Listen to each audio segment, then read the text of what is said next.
Kondisi dikabarkan terkena tuberkulosis, Agus Salim ikhlas akan uang donasi dipegang yayasan milik Pratiwi Novianti. Selain itu, Agus Salim meminta warganet untuk berhenti menghujatnya dan keluarga.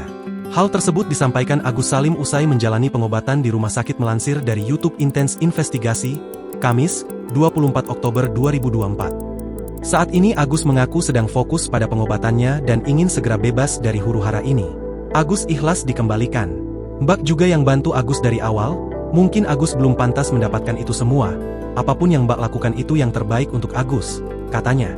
Agus meminta warganet untuk stop menghujatnya, apalagi keluarga. Hujatan warganet membuat Agus depresi, keluarganya pun sakit. Soalnya kondisi istri Agus, Abah, emak gak stabil, kadang nangis gak bisa tidur, emak badannya sampai lemes. Walau mereka bilang berita gak usah ditanggepin, tapi kan ya, kata Agus. Sementara itu, istri Agus, Elmi Nurmala mengatakan kondisi suaminya belum stabil. Tadi katanya positif kena TB, jadi ada pengobatan dulu selama 2 minggu. Setelah 2 minggu harus cek darah dulu, ucapnya.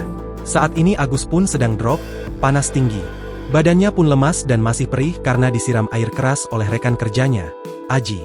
Sementara itu, Pratiwi Novianti sempat mengaku tak kesal kepada Agus Salim meski sempat merasa sedih karena dikata-katai jahat dan kejam.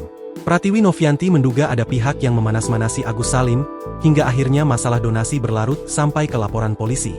Hal itu diungkapkan Pratiwi Novianti alias Novi ketika menjadi bintang tamu di YouTube Denny Sumargo, Selasa, 22 Oktober 2024. Dengan kondisi Agus yang saat ini tidak bisa melihat, Novi khawatir Agus tak tahu bagaimana keadaan yang sebenarnya.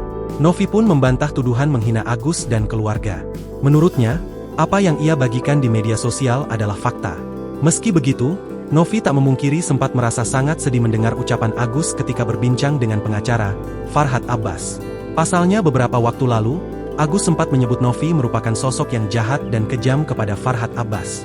Download Tribun X sekarang, menghadirkan lokal menjadi Indonesia.